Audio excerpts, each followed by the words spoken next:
കർത്താവായ യേശുക്രിസ്തുവിന്റെ അതിപരിശുദ്ധ നാമം വാഴ്ത്തപ്പെടുമാറാകട്ടെ. തുറന്നോസിന്റെ പാഠശാല എന്ന ഈ ബൈബിൾ ക്ലാസിന്റെ 151 സെഷനിലേക്ക് നമ്മൾ കടന്നു വന്നിരിക്കുകയാണ്. ചേർന്ന് വന്നിരിക്കുന്ന എല്ലാവർക്കും യേശുക്രിസ്തുവിന്റെ നിസ്തുല്യ നാമത്തിൽ ഒരിക്കൽ കൂടി സ്നേഹത്തെയും വന്ദനത്തെയും അറിയിക്കുന്നു. ദൈവം നമ്മളെ ധാരാളമായിട്ട് സഹായിക്കട്ടെ. റോമാലേഖന പഠനത്തിലാണ് നാം ആയിരിക്കുന്നത്.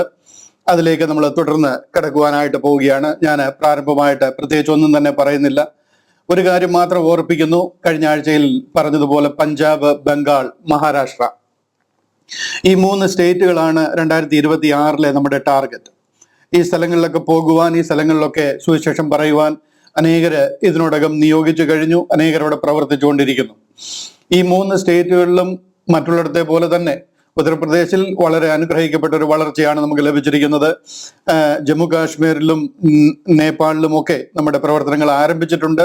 എന്നാൽ പഞ്ചാബ്, ബംഗാൾ, മഹാരാഷ്ട്ര ഈ 3 സ്റ്റേറ്റുകളിൽ ശക്തമായിട്ട് ഈ വർഷം പ്രവർത്തിക്കുവാനായിട്ട് നമ്മൾ തീരുമാനിച്ചിരിക്കുന്നു. അതിനായിട്ട് നിങ്ങളെല്ലാവരും പ്രത്യേകിച്ച് പ്രാർത്ഥിക്കണം.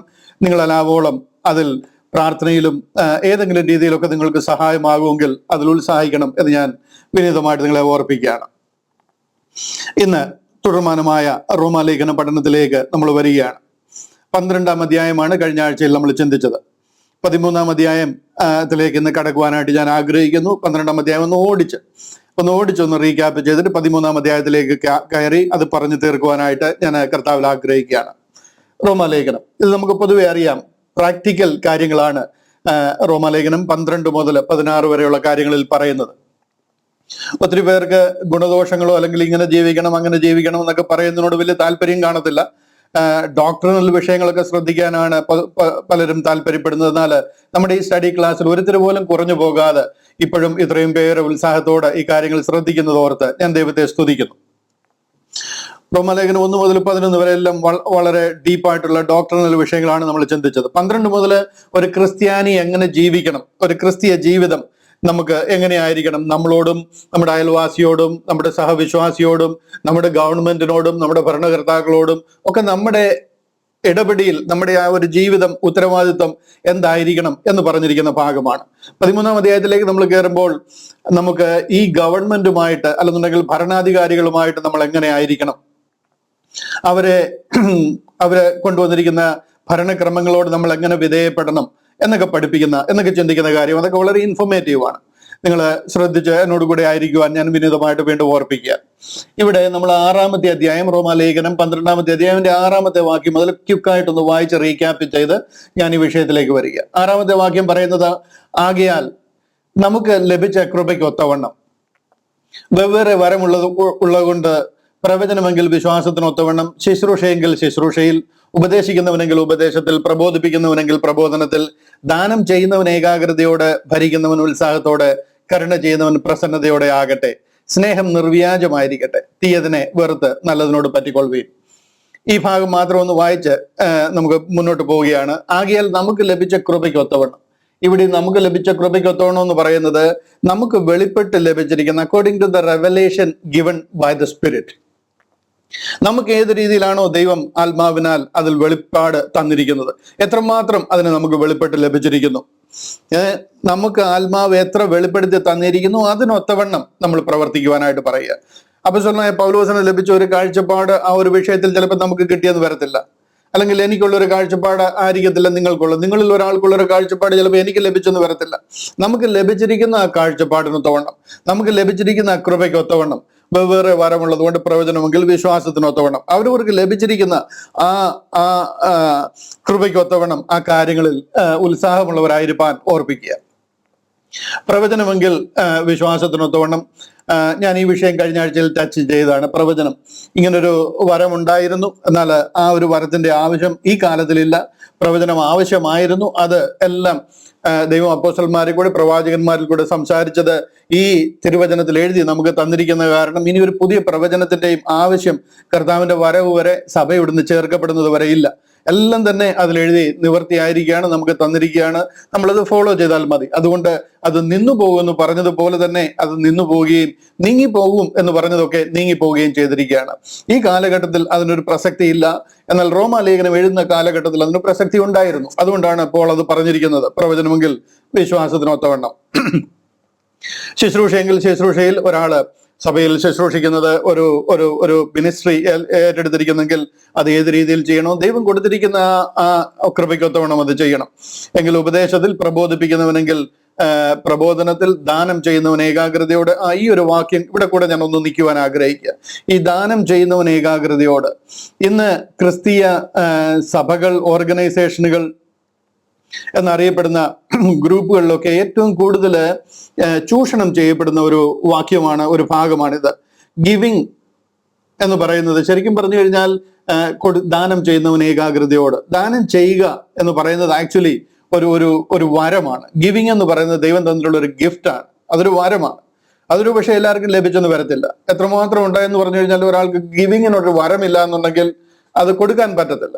അപ്പൊ ഓരോരുത്തർക്കും ലഭിച്ചിരിക്കുന്ന കൃപയ്ക്കനുസരിച്ച് അവരത് ചെയ്യണം. ഇവിടുത്തെ ഗിവിങ്ങിനെ കുറിച്ചൊക്കെ വളരെ തെറ്റായിട്ട് വ്യാഖ്യാനിച്ചിട്ട് അതിനെ ചൂഷണം ചെയ്തു വരുന്ന ഒരു ഒരു വിഭാഗമാണ് ക്രിസ്ത്യാനികൾ എന്ന് പൊതുവെ പറഞ്ഞു കഴിഞ്ഞാൽ. അതിൻ്റെ കൂടെ ടൈത്ത് എന്ന് പറയുന്ന ഒരു നിയമം നമുക്കുണ്ടായിരുന്നത് കാരണം, അല്ലെങ്കിൽ പഴയ നിയമത്തിൽ ഉണ്ടായിരുന്നത് കാരണം, അതുകൂടി ഇതിൻ്റെ കൂടെ ചേർത്തിട്ട് അതിനെ കുറെ കൂടെ ഒന്ന് ബലപ്പെടുത്തിയിട്ട് ആ കെയർ ഓഫിൽ ഭയങ്കരമായിട്ട് ചൂഷണം നടക്കുന്ന ഒരു ഏരിയ. അതുകൊണ്ട് ഇവിടെ നിങ്ങൾ വളരെ ശ്രദ്ധിക്കണം. ടൈത്ത് നമുക്കിന്ന് കൊടുക്കുവാനോ വാങ്ങിക്കുവാനോ അനുവാദമില്ല.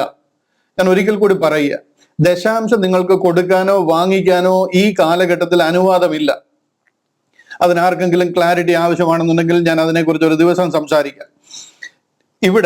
ഇവിടെ നമുക്കങ്ങനെ ടൈത്ത് കൊടുക്കാനായിരുന്നു എന്നുണ്ടെങ്കിൽ പല കാര്യങ്ങളും നമ്മൾ ചെയ്യേണ്ടതായിട്ട് വന്നേനെ. പരിച്ഛേദനയും ലേവ്യ പൗരോഹിത്യവും ഈ യാഗങ്ങളും തിരുനാളും പെരുന്നാളും ഒക്കെ നമ്മൾ ചെയ്യേണ്ടതായിട്ട് വന്നേനെ. നമുക്ക് എന്നാൽ ദൈവത്തിന് വേണ്ടി കൊടുക്കുവാനുള്ള അധികാരമുണ്ട്. അത് ടൈത്ത് അല്ല, നമുക്ക് എത്ര വേണമെങ്കിലും കൊടുക്കാം. നമ്മുടെ മനസ്സിലും നമ്മുടെ സാഹചര്യത്തിനും അനുസരിച്ച് നമുക്ക് കൊടുക്കുവാനായിട്ട് കഴിയും. ഒരു വാക്യം അതിനോടുള്ള ബന്ധത്തിൽ കാണിച്ച് ഞാൻ ആ ഭാഗം ഒന്ന് ക്ലിയർ ചെയ്ത് മുന്നോട്ട് പോകാം. കൊരിന്ത്യർക്ക് എഴുതിയ 2-ാമത്തെ ലേഖനം 9-ാം അധ്യായം അതിന്റെ 6-7 വാക്യങ്ങൾ.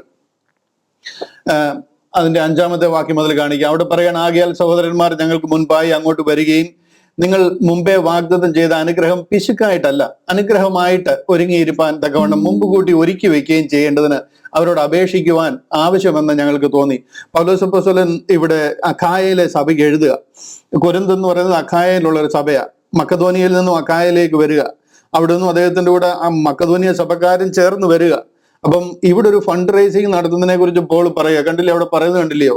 അതിനുവേണ്ടി ഒരുങ്ങിയിരിപ്പീൻ, നിങ്ങൾക്ക് മുമ്പേ വാഗ്ദത്തം ചെയ്ത അനുഗ്രഹം പിശുക്കായിട്ടല്ല, അതിൽ പിശുക്ക് കാണിക്കല്ല, അനുഗ്രഹമായിട്ട് ഒരുങ്ങിയിരിപ്പാൻ തക്കവണ്ണം മുമ്പ് കൂട്ടി ഒരുക്കി വെക്കുകയും അതിനെ ലാസ്റ്റ് മൊമെന്റിൽ പേഴ്സിലുള്ളത് ഇടുകയല്ല, വളരെ പ്രാർത്ഥിച്ചും അതിനെ മുൻപ് കൂട്ടി ഒരുക്കി വെച്ച് ചെയ്യേണ്ടതിന് അവരോട് അപേക്ഷിപ്പാൻ ആവശ്യമെന്ന് ഞങ്ങൾക്ക് തോന്നി.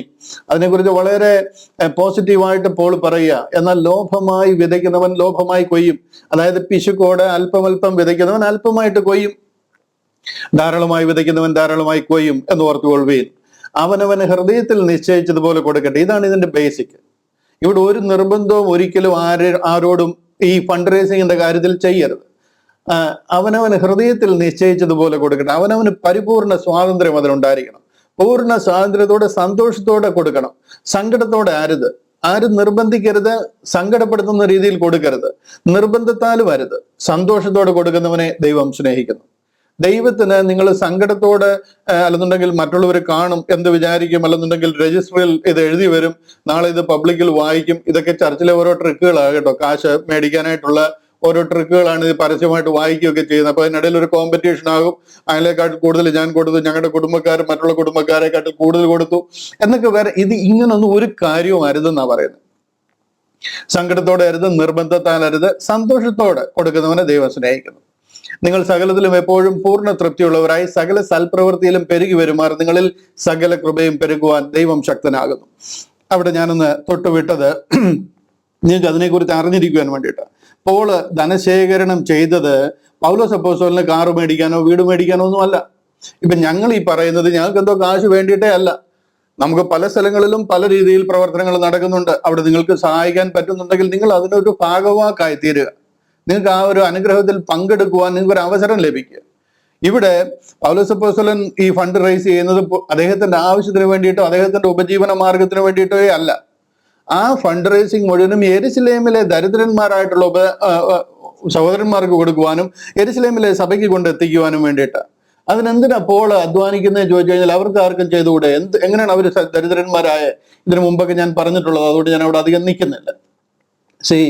ഇവിടെ ഈ ജെറുസലേം കൗൺസിലൊക്കെ കഴിഞ്ഞ് പൗലോസ് അപ്പോസ്തലൻ ജാതികളുടെ ഇടയിൽ പ്രവർത്തിക്കുന്ന ആ കാര്യമൊക്കെ കഴിഞ്ഞു കഴിയുമ്പോൾ പത്രോസും യാക്കോബും യോഹന്നാനും സഭയുടെ തൂണുകൾ എന്നറിയപ്പെടുന്നവർ 3 പേരും കൂടെ ചേർന്ന് പൗലോസിനോടും ബർന്നബാസിനോടും തീത്തോസിനോടും ചേർന്ന് ഒരു ജെന്റിൽമാൻ എഗ്രിമെന്റ് അവിടെ ചെയ്യുക. ആ ജെന്റിൽമാൻ എഗ്രിമെന്റിന്റെ ഭാഗമായിട്ട് പറയുന്ന ഒരു കാര്യമായത് ദരിദ്രരെ ഓർത്തുകൊള്ളുവാൻ ഞങ്ങൾ ഓർത്തുകൊള്ളണം എന്ന് മാത്രം അവർ പറഞ്ഞു. അങ്ങനെ ചെയ്യുവാൻ ഞാൻ ഉത്സാഹിച്ചുമിരിക്കുന്നു. ഇവിടെ യെരുശലേമിലെ ദരിദ്രന്മാരെ ഓർത്തുകൊള്ളണമെന്ന് പത്രോസ് അപ്പോസ്തലൻ പറയുക.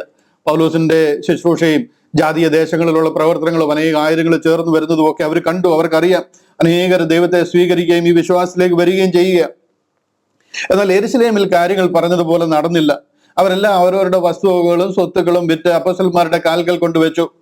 ആ കാൽക്കൽ കൊണ്ടുവച്ചതിന് ശേഷം അവരെന്തിനാ കാൽക്കൽ കൊണ്ടുവച്ചതെന്ന് ചോദിച്ചു കഴിഞ്ഞാൽ അവരോട് കർത്താവ് വായ്മൊഴിയായിട്ട് പറഞ്ഞിരിക്കുക, ഈ നിൽക്കുന്നവൻ ഈ തലമുറ ഒഴിഞ്ഞു പോകത്തില്ല, ഈ തലമുറയിൽ തന്നെ ഞാൻ മടങ്ങി വരും. യെരുശലേമിനെ, ഇസ്രായേലിലെ പട്ടണങ്ങളെ നിങ്ങൾ ചുറ്റി സഞ്ചരിച്ച് തീരുന്നതിന് മുൻപായിട്ട് ഞാൻ മടങ്ങി വരും. അത്ര ഒരു ഷോർട്ട് പീരീഡ് ഇമിനന്റ് ആയിട്ട് നടക്കാൻ പോകുന്ന ഒരു കാര്യത്തെക്കുറിച്ച് കർത്താവ് വായ്മൊഴിയായിട്ട് അവരുടെ മുമ്പിൽ വെച്ച് പറഞ്ഞിട്ട് സ്വർഗാരോഹണം ചെയ്തിരിക്കുക. അവർക്ക് പിന്നെ എന്ത് വസ്തുവാ മെയിൻറ്റെയിൻ ചെയ്യേണ്ടത്? ഏത് കാറാ പിന്നെ അവർക്ക് വേണ്ടി? ഉള്ളതെല്ലാം വിറ്റ് കളഞ്ഞിട്ട് അപ്പോസ്തലന്മാരുടെ കാൽക്കൽ വെച്ചിട്ട് അവര് പൂർണ്ണമായിട്ട് വീടും കൂടുമെല്ലാം വിട്ട് അപ്പോസ്തലന്മാരുടെ കൂടെ രാവും പകലും എല്ലാം അവിടെ ഒന്നിച്ച് അവരുടെ കൂടെ കഴിയുക.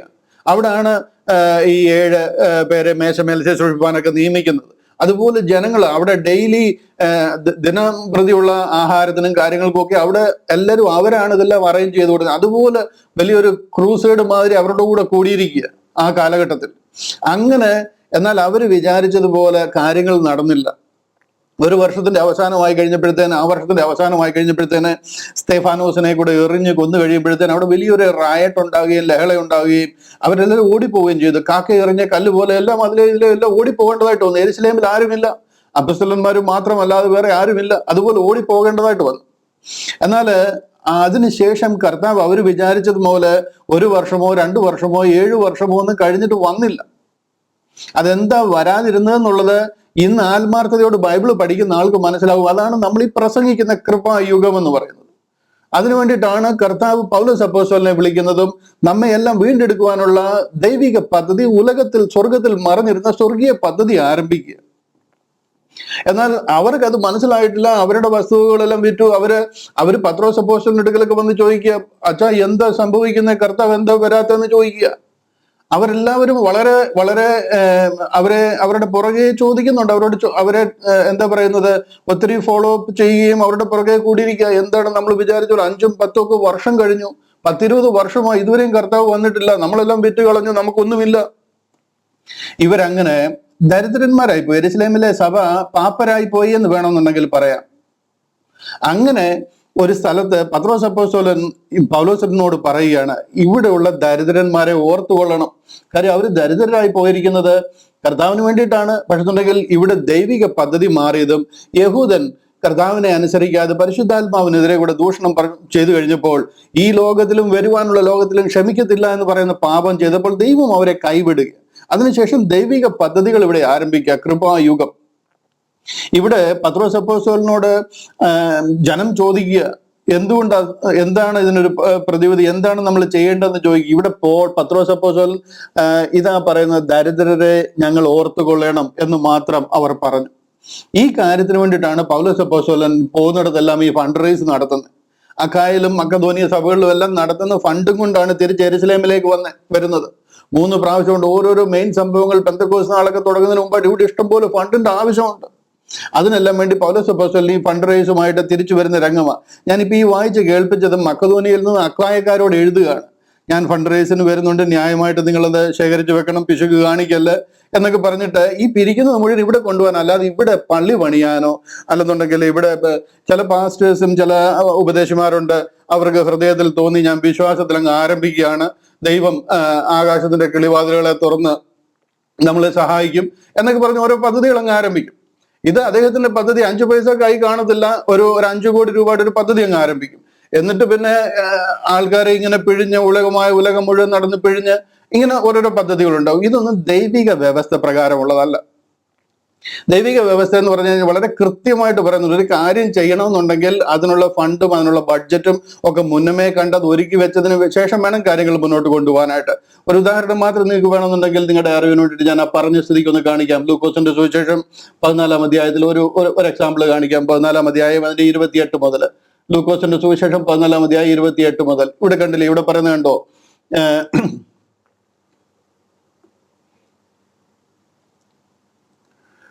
നിങ്ങളിൽ ആരെങ്കിലും ഒരു ഗോപുരം പണിയുവാൻ ഇച്ഛിച്ചാൽ ആദ്യം ഇരുന്ന് അത് തീർപ്പാൻ വകയുണ്ടോ എന്ന് കണക്ക് നോക്കുന്നില്ലയോ? ചുമ്മാ ഒരു ഗോപുരത്തിന് പ്ലാൻ വിട്ടങ്ങ് ഇറങ്ങുകയല്ല ഫണ്ട് റേസിംഗ് എന്ന് പറഞ്ഞിട്ട്. ഒരു ഗോപുരം പണിയാൻ പ്ലാൻ ഇട്ടിട്ടുണ്ടെന്നുണ്ടെങ്കിൽ അത് തീർപ്പാൻ വകയുണ്ടോ എന്ന് ഇരുന്ന് നോക്കും. എല്ലാം ഓക്കെയാണ്, നമ്മുടെ അതിനുള്ള സൗകര്യം ഉണ്ടെങ്കിൽ മാത്രമേ പ്രാർത്ഥിച്ച് അതിന് തറക്കല്ലെടുത്തുള്ളൂ. അല്ലെങ്കിൽ അടിസ്ഥാനം ഇട്ട ശേഷം തീർപ്പാൻ വകയില്ല എന്ന് വന്നേക്കാം. കാണുന്നവരെല്ലാം ഈ മനുഷ്യൻ പണിയുവാൻ തുടങ്ങി, തീർപ്പാനോ വകയില്ല എന്ന് പരിഹസിക്കുമല്ലോ. ഇത് കർത്താവ് വായ്മൊഴിയായിട്ട് പറഞ്ഞേക്കുന്ന കാര്യങ്ങളാണ്. നിറയെ എക്സാമ്പിളുകൾ ഞാൻ ഈ വിഷയത്തിലുള്ള ബന്ധത്തിൽ എടുത്ത് കാണിക്കാം. പക്ഷെ അത് നമ്മുടെ സബ്ജക്റ്റ് അല്ലാത്തതുകൊണ്ട് ഞാൻ അതിലേക്ക് കടക്കുന്നില്ല. ഇവിടെ നമ്മൾ ചിന്തിക്കുന്നത് കൊടുക്കുവാനുള്ളവരും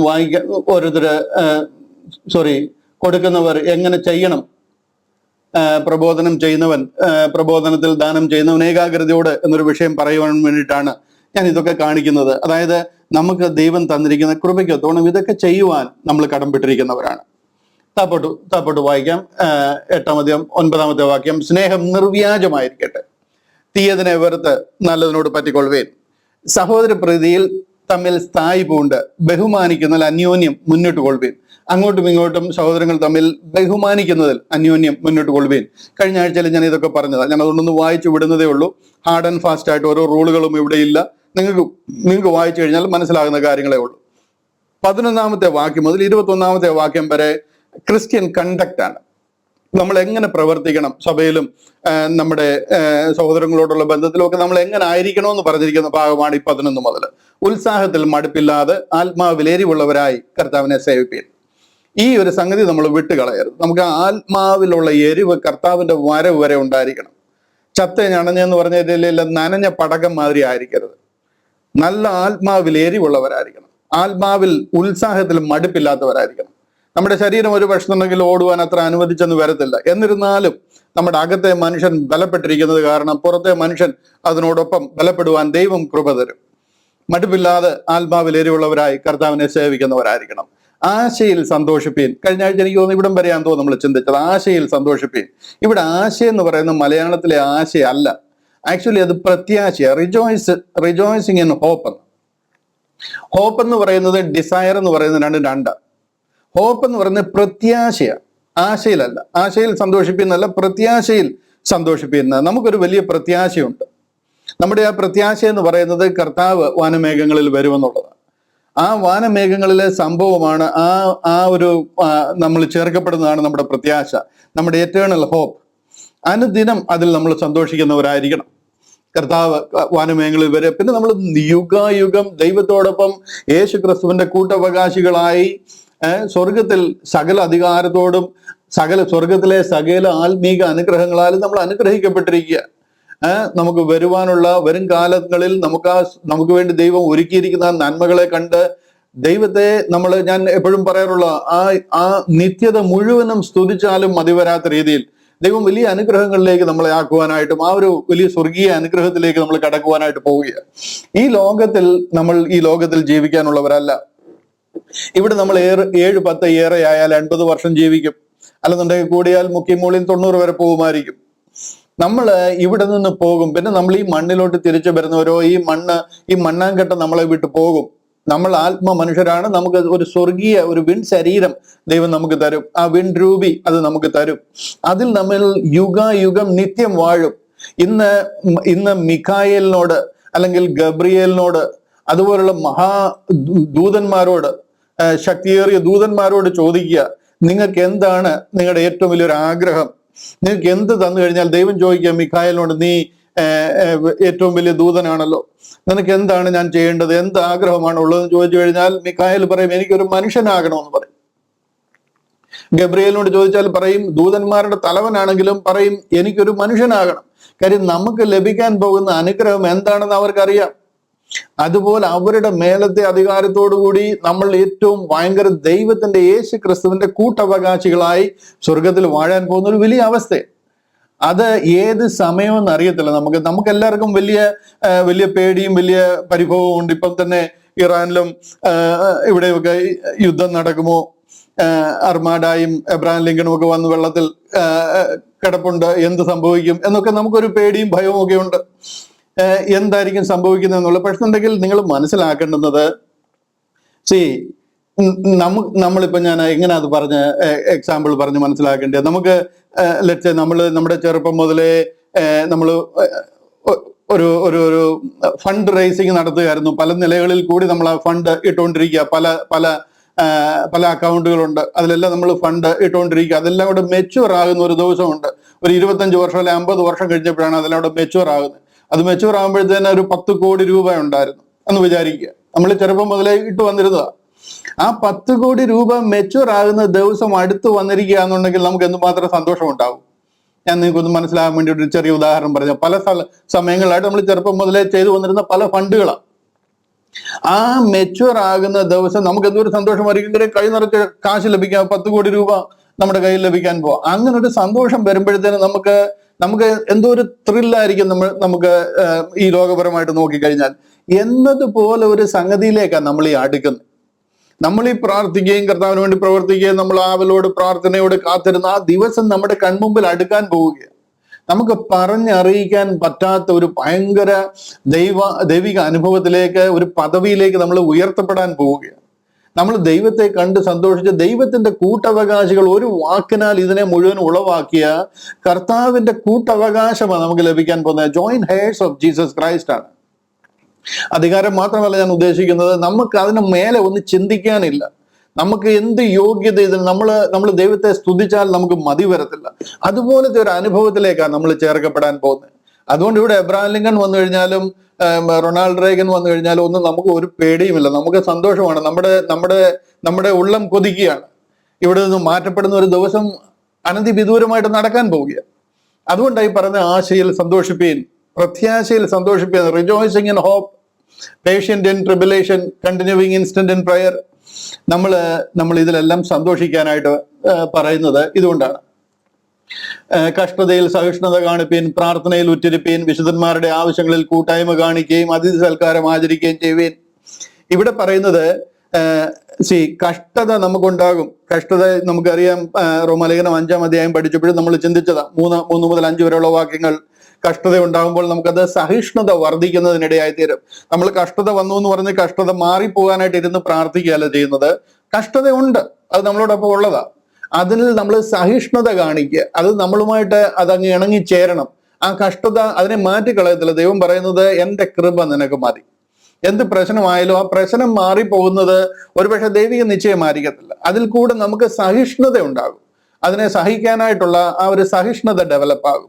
ആ സഹിഷ്ണുത പിന്നെ നമുക്ക് സിദ്ധതയാകും. സിദ്ധത എന്ന് പറയുന്നത് പ്രാക്ടിക്കലി എക്സ്പീരിയൻസ്ഡ് ആകുക. നമ്മുടെ ലൈഫിൽ അത് നമ്മുടെ ഒരു ഭാഗമായിട്ട് മാറുക. നമ്മുടെ ഒരു എക്സ്പീരിയൻസ് ആയിട്ട് ആ സഹിഷ്ണുതയോട് ഇങ്ങനെ പ്രശ്നങ്ങൾ വരുമ്പോൾ ജീവിച്ചു പോകുന്ന ഒരു സിദ്ധത, ആ ഒരു സിദ്ധതയിലേക്ക് പോവുക. ആ ഒരു പ്രാക്ടിക്കൽ എക്സ്പീരിയൻസിലേക്ക്. അങ്ങനെ ആ പ്രാക്ടിക്കൽ എക്സ്പീരിയൻസ് നമ്മുടെ പ്രത്യാശയെ വർദ്ധിപ്പിക്കുക. കഷ്ടത സഹിഷ്ണുതയെയും, സഹിഷ്ണുത സിദ്ധതയെയും, സിദ്ധത പ്രത്യാശയും വർദ്ധിപ്പിക്കുന്നു എന്നറിഞ്ഞ് നാം കഷ്ടങ്ങളിലും സന്തോഷിക്കുന്നു. റോമാലേഖനത്തിലെ 5-ാം അധ്യായം നമ്മൾ പഠിച്ചതാ. ഇവിടെ എല്ലാം പറയുന്നത് ആ കഷ്ടതയിൽ സന്തോഷിക്കുവാനായിട്ടാണ്. സഹിഷ്ണുത കാണിപ്പീൻ, പ്രാർത്ഥനയിൽ ഉറ്റിരിപ്പീൻ എന്ന് പറയുക. പ്രാർത്ഥനയിൽ ഉറ്റിരിപ്പീൻ എന്ന് പറയുമ്പോൾ ഇതിന്റെ അർത്ഥം നമ്മൾ ലോങ് ടേം അങ്ങനെ പ്രാർത്ഥിച്ചുകൊണ്ട് മണിക്കൂറുകൾ എഴുന്നേറ്റ് പ്രാർത്ഥിച്ചുകൊണ്ട് അങ്ങിരിക്കണം എന്നുള്ളതല്ല അവിടെ ഉദ്ദേശിക്കുന്നത്. ഈ പ്രാർത്ഥനയിൽ ഉറ്റിരിപ്പീൻ എന്ന് പറഞ്ഞു കഴിഞ്ഞാൽ ഇൻസ്റ്റന്റ്ലി പ്രാർത്ഥിപ്പീൻ എന്നുള്ളതാണ് അതുകൊണ്ട് ഉദ്ദേശിക്കുന്നത്. അതായത് നമുക്കൊരു ആവശ്യം എന്ന് കണ്ടു കഴിഞ്ഞാൽ അന്നേരമേ പ്രാർത്ഥിക്കുക, അന്നേരമേ അതിനു വേണ്ടിയിട്ട് പ്രാർത്ഥിക്കുക. അന്നന്നത്തേക്കുള്ള മന്ന പെറുക്കുവെന്നാ പറഞ്ഞത്. അന്നന്നത്തേക്കുള്ള മന്ന. ഞാൻ എൻ്റെ അനുഭവം പറഞ്ഞു കഴിഞ്ഞാൽ പ്രാർത്ഥിച്ചിട്ടാണ് കിടക്കുന്നത്, പ്രാർത്ഥിച്ചിട്ടാണ് എഴുന്നേൽക്കുന്നത്. എന്നിരുന്നു കഴിഞ്ഞാലും വണ്ടിയിലിരിക്കുമ്പോൾ തന്നെ രാവിലെ പ്രാർത്ഥിക്കും. ഒരു ദിവസം ഒരു 4-5 പ്രാവശ്യമെങ്കിലും പ്രാർത്ഥിക്കാറുണ്ട് കുറഞ്ഞത്. അന്നേരം അന്നത്തേക്കുള്ള ആവശ്യങ്ങൾക്ക് വേണ്ടിയിട്ടാണ് കൂടുതലും പ്രാർത്ഥിക്കുന്നത്. അന്ന് വൈകിട്ട് സമാധാനത്തോടെ കിടന്നുറങ്ങുവാൻ പറ്റുന്ന രീതിയിൽ കാര്യങ്ങൾ നടക്കണേ. അന്നത്തേക്കുള്ള കാര്യങ്ങൾ വളരെ ക്ലിയർ ആയിട്ട് നടന്നു വരും. നമ്മുടെ ആവശ്യങ്ങൾ ദൈവത്തോട് അറിയിക്കുക. കർത്താവ് എന്നതൊക്കെയാണ് ഞാൻ ഫേസ് ചെയ്യാൻ പോകുന്ന പ്രശ്നങ്ങൾ. ഇവിടെ നമുക്ക് ഒരു ദൈവദാസനെ ഓർമ്മ വരുന്നുണ്ടെങ്കിൽ അദ്ദേഹത്തിന് വേണ്ടി അന്നേരം പ്രാർത്ഥിക്കുക. ഒരു പ്രശ്നങ്ങൾ ഓർമ്മ വരിക ആണെന്നുണ്ടെങ്കിൽ അന്നേരം പ്രാർത്ഥിക്കുക. നമ്മൾ പിന്നീട് ഒരു 2 മണിക്കൂർ ഇരുന്ന് പ്രാർത്ഥിക്കുന്നു എന്നുള്ളതിനേക്കാൾ ഉപരി, നല്ല കാര്യം തന്നെ, സമയമുണ്ടെന്നുണ്ടെങ്കിൽ, പക്ഷെ ഉണ്ടെങ്കിൽ അതിനേക്കാൾ ഉപരി അന്നേരം ഇൻസ്റ്റന്റ് ആയിട്ട് പ്രാർത്ഥിക്കുക. ഒരു വിഷയത്തിൽ ഒരു ഗൈഡൻസ് വേണം. എന്താ ചെയ്യേണ്ടതെന്ന് അറിയത്തില്ല, കർത്താവ് എനിക്ക് എന്ത് ചെയ്യണമെന്ന് അറിയത്തില്ല, ഈ വിഷയത്തിൽ ഞാൻ എന്ത് ചെയ്യണം, എനിക്കതിലൊരു ആലോചന എന്നെ അറിയിക്കണം. അവിടാണ് പ്രാർത്ഥിക്കേണ്ടത്. അന്നേരമേ പ്രാർത്ഥിക്കണം. ഒരു പ്രശ്നത്തിൽ നിന്നൊരു വിടുതൽ വേണം, ഒരു രോഗത്തിൽ നിന്നൊരു സൗഖ്യം വേണം, ഇൻസ്റ്റന്റ്ലി പ്രാർത്ഥിപ്പിക്കാൻ. മനസ്സിലായോ? ഇവിടെ പറയുന്നതുകൊണ്ട് ഉദ്ദേശിക്കുന്ന അതാ. സഹിഷ്ണുത കാണിപ്പീൻ, പ്രാർത്ഥനയിൽ ഉറ്റിരിപ്പീൻ, വിശുദ്ധന്മാരുടെ ആവശ്യങ്ങളിൽ കൂട്ടായ്മ കാണിക്കുകയും അതിഥി സൽക്കാരം ചെയ്യുകയും ചെയ്യുവേൻ. ഇതുപോലെ തന്നെ പ്രാർത്ഥിക്കുക എന്ന് പറഞ്ഞു കഴിഞ്ഞാൽ നമ്മൾ പിടിച്ചു വെച്ച് പ്രാർത്ഥിക്കുക എന്നൊക്കെ പറഞ്ഞൊരു കൾച്ചറൊക്കെ നിങ്ങൾ കേട്ടിട്ടുണ്ട്, നമ്മുടെ ഇടയിൽ ആൾക്കാരൊക്കെ ചെയ്യാറുണ്ട്. അതിന്റെ ഒന്നും ആവശ്യമില്ല. നമുക്കൊന്നും പിടിച്ചു മേടിക്കാൻ പറ്റത്തില്ല. നമ്മുടെ ആവശ്യം കർത്താവിനെ സ്തോത്രത്തോടെ അറിയിക്കുക ചെയ്യേണ്ടത്. നമ്മുടെ പ്രാർത്ഥനയുടെ റൂൾ ഇതാണ്. ഫിലിപ്പിയ ലേഖനം 4-ാം അധ്യായം 6-ാം വാക്യമാണ് നമ്മുടെ പ്രാർത്ഥന എന്ന് പറയുന്നത്. ബൈബിൾ ക്ലാസ് ആയതുകൊണ്ടാണ് ഞാൻ വീണ്ടും അതൊക്കെ കാണിച്ചു പോകുന്നത്. ഒന്നിനെ കുറിച്ചും വിചാരപ്പെടരുത്. ഇതാണ് നമ്മുടെ പ്രാർത്ഥനയോടുള്ള ബന്ധത്തിൽ ദൈവം നമുക്ക് തന്നിരിക്കുന്ന നമ്മുടെ റൂൾ ഇതാ. ഒന്നിനെ കുറിച്ചും വിചാരപ്പെടരുത്. എല്ലാറ്റിലും പ്രാർത്ഥനയാലും അപേക്ഷയാലും നിങ്ങളുടെ ആവശ്യങ്ങൾ സ്തോത്രത്തോട് ദൈവത്തോടെ അറിയിക്കുക അത്രേ വേണ്ടുന്നത്. നമ്മുടെ അമ്മയുടെ ഉദരത്തിൽ നമ്മൾ ഒരു ഭാഗത്തിന് മുമ്പേ ദൈവം നമ്മളെ അറിയാം. നമ്മൾ എങ്ങനെയാണ്, നമ്മൾ എന്ന് ജനിക്കും, എവിടെ മരിക്കും, കംപ്ലീറ്റ് കാര്യങ്ങളും അറിയാവുന്ന ദൈവമാണ്. എന്നിരുന്നാലും നമ്മുടെ ആവശ്യങ്ങൾ നമ്മൾ സ്തോത്രത്തോടെ ദൈവത്തെ അറിയിക്കുക എന്നുള്ളത് ദൈവം ആഗ്രഹിക്കുന്ന ഒരു ഓർഡറാണ്. നമ്മുടെ ആവശ്യങ്ങളെല്ലാം ദൈവത്തിന് അറിയാമല്ലോ, അതുകൊണ്ട് ഞാൻ കിടക്കുകയാണെന്ന് പറഞ്ഞ് ഇരിക്കുന്നതല്ല ഒരു ക്രിസ്തീയ ജീവിതം. നമ്മുടെ ആവശ്യങ്ങൾ ഒന്നിനെ കുറിച്ചും വിചാരപ്പെടരുത്. ആവശ്യമില്ലാതെ ടെൻഷൻ അടിക്കരുത്. എല്ലാറ്റിലും പ്രാർത്ഥനയാലും അപേക്ഷയാലും നിങ്ങളുടെ ആവശ്യങ്ങൾ അതെല്ലാം ദൈവത്തിന് അറിയാം. നമ്മളെക്കാൾ നല്ലവണ്ണം ഇവിടുത്തെ ആവശ്യങ്ങൾ ദൈവത്തിന് അറിയാം, നമ്മളെക്കാൾ ഏറെ. അതുകൊണ്ടാണ് കർത്താവ് നമ്മളെ പോലെ ഈ ലോകത്തിൽ വന്നത്. നമ്മുടെ ആക്ഷേപം, നമ്മുടെ നിന്ന, നമ്മുടെ പരിഹാരം, ഇതെല്ലാം നമ്മളെക്കാൾ ഏറെ അനുഭവിച്ച ആളാണ്. മക്കൾ ജഡരക്തങ്ങളുള്ളവരാകിയാൽ അവനും അവരെ പോലെ ജഡരക്തങ്ങളോട് കൂടിയവനായി. മരണത്തിന്റെ അധികാരിയായ പിശാചിനെ എബ്രായ ലേഖനം 2-ാം അധ്യായം 14-15 വാക്യം വായിച്ചാൽ നിങ്ങൾക്ക് അത് കാണാം. അതുകൊണ്ട് കർത്താവിനെ അറിയിക്കുക, ആവശ്യങ്ങൾ സ്തോത്രത്തോടുകൂടി ദൈവത്തെ അറിയിക്കുക അത്രേ വേണ്ടുന്നത്. എന്നാൽ സകല ബുദ്ധിയെയും കവിയുന്ന ദൈവ സമാധാനം നിങ്ങളുടെ ഹൃദയങ്ങളെയും നിലവുകളെയും ക്രിസ്തുയേശുവിൽ കാക്കും. ഇതാ നമ്മുടെ ഓർഡർ. പ്രാർത്ഥിച്ചാൽ ഉടനെ സ്വിച്ച് ഇടുന്ന മാതിരി അതിന്റെ റിപ്ലൈ ഇങ്ങ് കിട്ടുകയല്ല ചെയ്യുന്നത്. ഒരു പക്ഷെങ്കിൽ ചിലപ്പോൾ കിട്ടിയേക്കും, ചിലപ്പോൾ കിട്ടിയില്ലെന്ന് വരും, ചിലപ്പോൾ അത് കുറെ നാൾ കഴിഞ്ഞിട്ട് ലഭിക്കത്തുള്ളായിരിക്കും, അത് മാറ്റി വെച്ചേക്കും. ഇതെല്ലാം ദൈവഹിതത്തിന് നമ്മൾ വിട്ടുകൊടുക്കുക. എന്നാൽ നമ്മുടെ ഹൃദയങ്ങളെയും നിലവുകളെയും ദൈവിക സമാധാനത്താൽ കാക്കും. ഇതാണ് നമുക്ക് ലഭിച്ചിരിക്കുന്ന അഷുറൻസ് ഈ വിഷയത്തിൽ. നമ്മുടെ പ്രാർത്ഥന വിഷയം നടക്കുമോ ഇല്ലയോ എന്നുള്ളതല്ല, ദൈവം നമ്മുടെ ഹൃദയങ്ങളെ സമാധാനത്തോടെ കാക്കും. ആ വിഷയത്തിന്റെ മേൽ ദൈവം ഇടപെടാൻ തുടങ്ങും. അതിൽ നമുക്കൊരു സമാധാനം ലഭിക്കും. ഹല്ലേലൂയ. 13-ാമത്തെ വാക്യം, റോമാലേഖനം 12-ാം അധ്യായം അതിന്റെ 13-ാമത്തെ വാക്യം. അവിടെ പറയണ കഷ്ടതയിൽ സഹിഷ്ണുത കാണിപ്പിൻ, പ്രാർത്ഥനയിൽ ഉറ്റരിപ്പീൻ, വിശുദ്ധന്മാരുടെ ആവശ്യങ്ങളിൽ കൂട്ടായ്മ കാണിക്കുകയും അതിഥി സൽക്കാരം ചെയ്യുകയും ചെയ്യുവിൻ. വിശുദ്ധന്മാരുടെ ആവശ്യങ്ങളിൽ കൂട്ടായ്മ കാണിപ്പിൻ. ഇതൊരു നല്ല കാര്യമാണ്. പലരും വിശ്വസിക്കുന്നത് നാം ഇന്ന് അത്യാവശ്യമായിട്ടും ചെയ്യേണ്ടുന്നത് ഈ ലോകത്തിൽ അനേക പട്ടിണിയും ദാരിദ്ര്യവും മറ്റു പ്രയാസങ്ങളിൽ കഴിയുന്നവരുണ്ട്, ചാരിറ്റി പ്രവർത്തനങ്ങൾ ചെയ്യണം, അവരെ സഹായിക്കണം, അതൊക്കെയാണ് നമ്മൾ ചെയ്യേണ്ടത് എന്നൊക്കെ പറയുന്ന പലരും ഉണ്ട്. നല്ല കാര്യം തന്നെ, അതൊക്കെ ചെയ്യുന്നത് നല്ല കാര്യം തന്നെ. പക്ഷെ പ്രൈമറിലി നമ്മുടെ റെസ്പോൺസിബിലിറ്റി എന്ന് പറയുന്നത് ദൈവസഭയും നമ്മുടെ സഹവിശ്വാസികളുമാണ്. പൗലോസ് അപ്പോസ്തലന് 5 ഇടത്ത്, ഇവിടെ ഈ 7-ാമത്തെ വാക്യം വരെ എഴുതുന്നതിനടുത്ത്, അടുത്ത അധ്യായത്തില് പലയിടത്ത് ഈ ജനറോസിറ്റിയെ കുറിച്ച് പറയുന്നുണ്ട്. ഓൾമോസ്റ്റ് 5 ഇടത്ത് വളരെ ഡീറ്റെയിൽ ആയിട്ട് ആവശ്യങ്ങളിൽ കൂട്ടായ്മ കാണിപ്പീൻ, സഹോദരങ്ങളുടെ ആവശ്യങ്ങളിൽ കൂട്ടായ്മ കാണിപ്പീൻ 5 ഇടത്ത് പൗലോസ് അപ്പോസ്തലൻ ജനറോസിറ്റിയെ കുറിച്ച് പറഞ്ഞിട്ടുണ്ട്. അവിടെ 5 ഇടത്തും സഹവിശ്വാസികളോടും സഭയോടുമുള്ള ബന്ധത്തിലാണ് പറഞ്ഞിരിക്കുന്നത്. ഉലകത്തിന്റെ ഹങ്കർ അല്ലെന്നുണ്ടെങ്കിൽ ദാരിദ്ര്യം, പട്ടിണി ഒക്കെ നീക്കുക എന്നുള്ളത് ശരിയായിരിക്കുമ്പോൾ തന്നെ ഒരു വിശ്വാസി എന്നുള്ള നിലയിൽ നമ്മുടെ പ്രൈമറി റെസ്പോൺസിബിലിറ്റി ദൈവസഭയും സഹവിശ്വാസികളുമാണ്. ഇന്നത്തെ ഏറ്റവും വലിയ നീഡ്, ഇന്നത്തെ ഏറ്റവും വലിയൊരു ആവശ്യം എന്ന് പറയുന്നത് ഗ്രേസ് ഗോസ്പൽ ലോകത്തോട് പ്രസംഗിക്കുക, അറിയിക്കുക എന്നുള്ളതാണ്. നിങ്ങൾ അതിനെ ഒരു മൊത്തത്തിൽ അതിന്റെ ഒരു പിക്ചർ, ഒരു ബിഗ് പിക്ചർ മനസ്സിലാക്കണം. നമ്മൾ എവിടുന്ന് വരുന്നു, എന്തിനീ ഉലകം സൃഷ്ടിച്ചു, എന്തിനു മനുഷ്യനെ സൃഷ്ടിച്ചു, നമ്മൾ ആരാണ്, നമ്മൾ എങ്ങോട്ട് പോകുന്നു എന്നൊക്കെ ഉള്ളതിന്റെ ഒരു ബിഗ് പിക്ചർ ഒന്ന് കാണണം.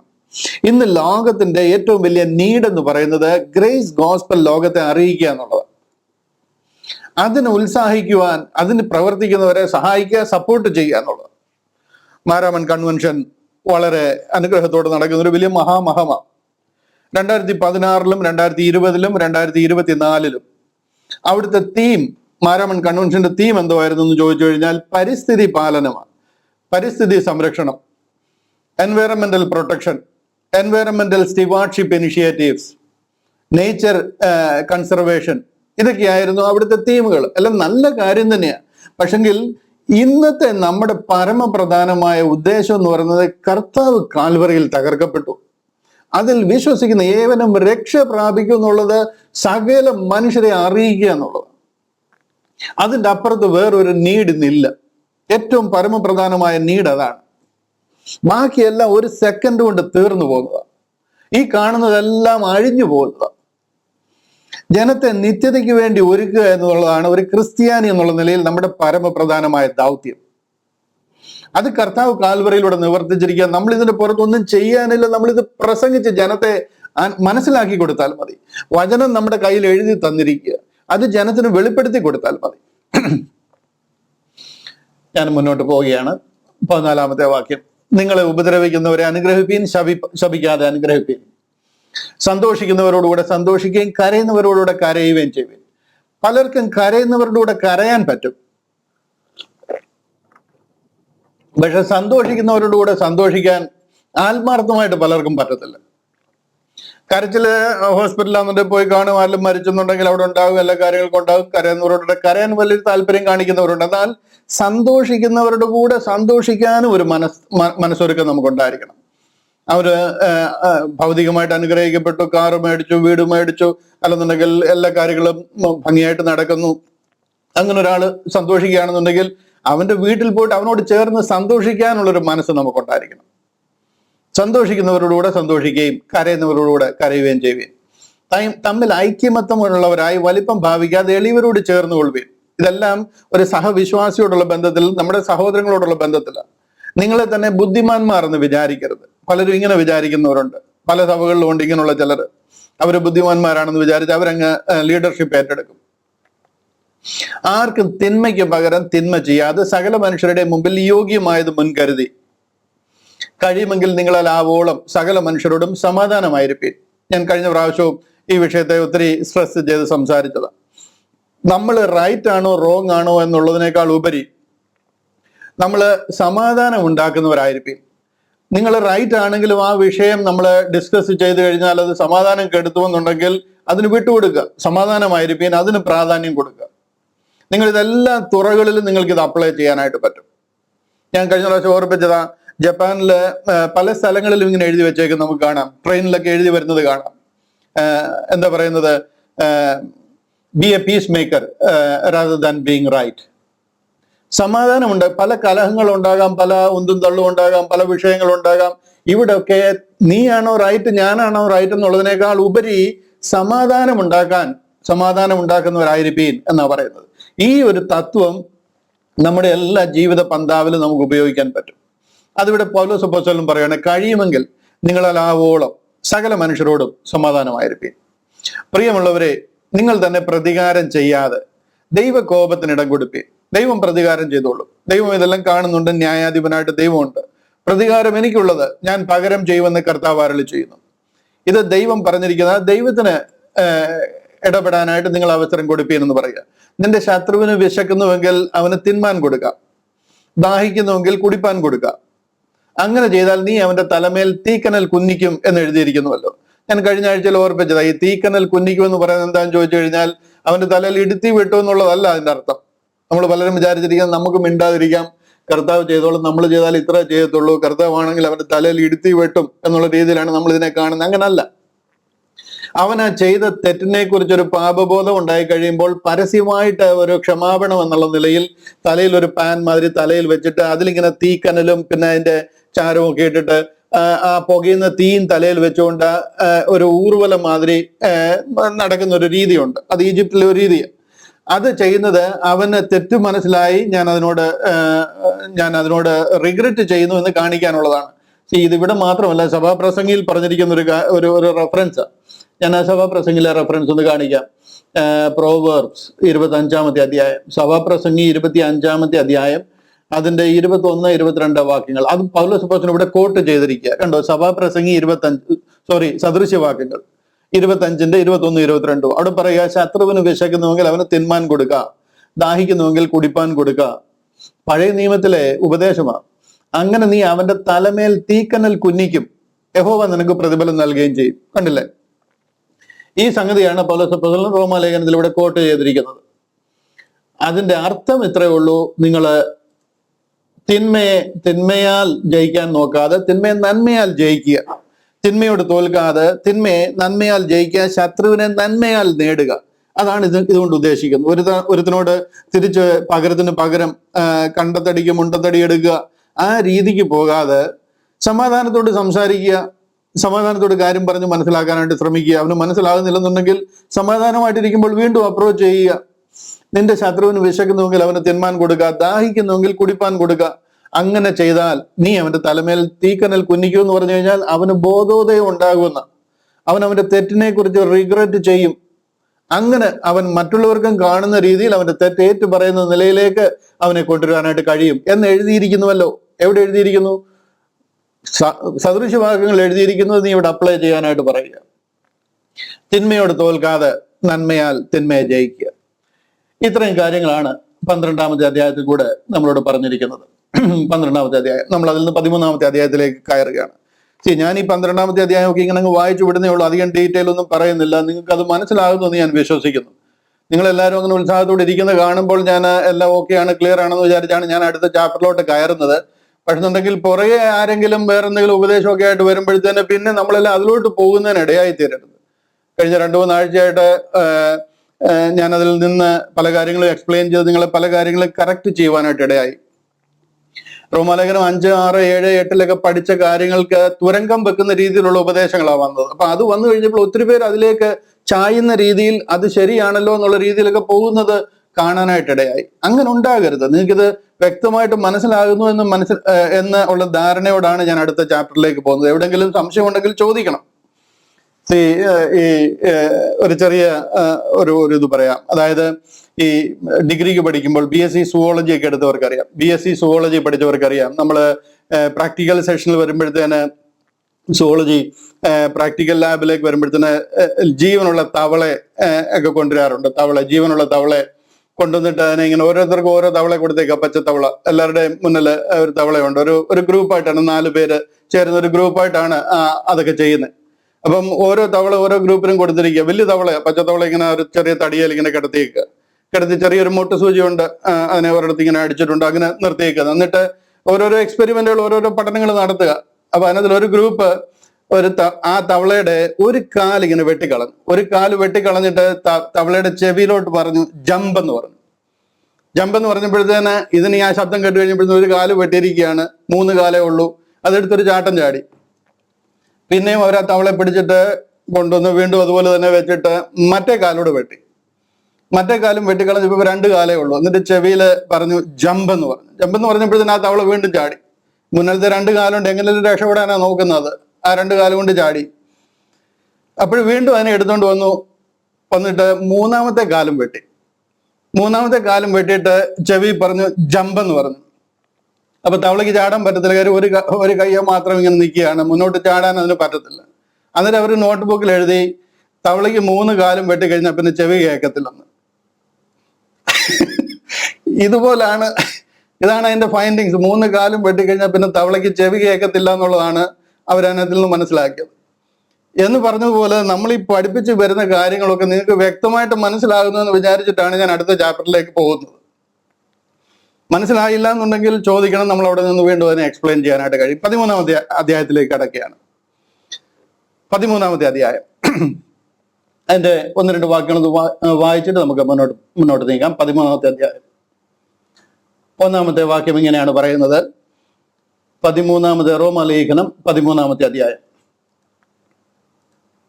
അതിന്റെ 1-ാമത്തെ വാക്യം അതിങ്ങനെ പറയുന്നു: ഏത് മനുഷ്യനും ശ്രേഷ്ഠ അധികാരങ്ങൾക്ക് കീഴടങ്ങട്ടെ, ദൈവത്താൽ അല്ലാതെ ഒരു അധികാരവുമില്ലല്ലോ. ഉള്ള അധികാരങ്ങളോ ദൈവത്താൽ നിയമിക്കപ്പെട്ടിരിക്കുന്നു. ആകയാൽ അധികാരത്തോട് മറുക്കുന്നവൻ ദൈവ വ്യവസ്ഥയോട് മറുക്കുന്നു. മറുക്കുന്നവരോ ശിക്ഷാവിധി പ്രാപിക്കും. വാഴുന്നവൻ സൽപ്രവർത്തിക്കല്ല ദുഷ്പ്രവർത്തിക്ക് അത്ര ഭയങ്കരം. അധികാരസ്ഥനെ ഭയപ്പെടാതിരിപ്പാൻ ഇച്ഛിക്കുന്നുവോ? നന്മ ചെയ്യുക, എന്നാൽ അവനോട് പുകഴ്ച ലഭിക്കും. നിന്റെ നന്മയ്ക്കായിട്ടല്ലോ അവൻ ദൈവ ശുശ്രൂഷക്കാരനായിരിക്കുന്നത്. നീ തിന്മ ചെയ്താലോ ഭയപ്പെടുക. വെറുതെ അല്ല അവൻ വാൾ വഹിക്കുന്നത്. അവൻ ദോഷം പ്രവർത്തിക്കുന്നവന്റെ ശിക്ഷയ്ക്കായി പ്രതികാരിയായ ദൈവ ശുശ്രൂഷക്കാരൻ തന്നെ. അതുകൊണ്ട് ശിക്ഷയെ മാത്രമല്ല മനസാക്ഷിയെയും വിചാരിച്ച് കീഴടങ്ങുക ആവശ്യം. അതുകൊണ്ട് നിങ്ങൾ നികുതിയും കൊടുക്കുന്നു. അവർ ദൈവ ശുശ്രൂഷകന്മാരും ആ കാര്യം തന്നെ നോക്കുന്നവരുമാകുന്നു.